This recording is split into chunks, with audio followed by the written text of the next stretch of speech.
Hi అండి, నా పేరు అశ్విని అండి. షాప్ పేరు పద్మావతి టెక్స్టైల్. ఈరోజు వచ్చి డ్రెస్ మెటీరియల్ అండి. క్లాత్ వచ్చేసి కాటన్ అండి. మొత్తం కలర్స్ ఇవన్నీ మొత్తం కాస్ట్ వచ్చేసి 450 రూపీస్ అండి. మొత్తం ప్యాంట్ టాప్ చున్నీ మొత్తం సెట్ వచ్చేస్తుంది.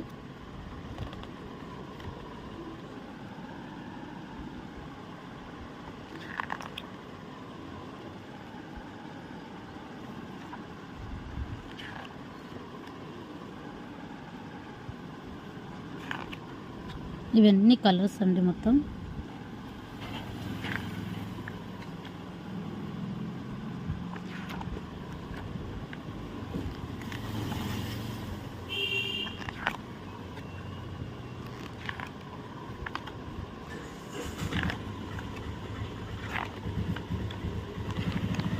ఇవన్నీ కలర్స్ చార్ట్ అండి. మొత్తం అది కాస్ట్ వచ్చేసి 450 రూపీస్ అండి. మా షాప్ వచ్చేసి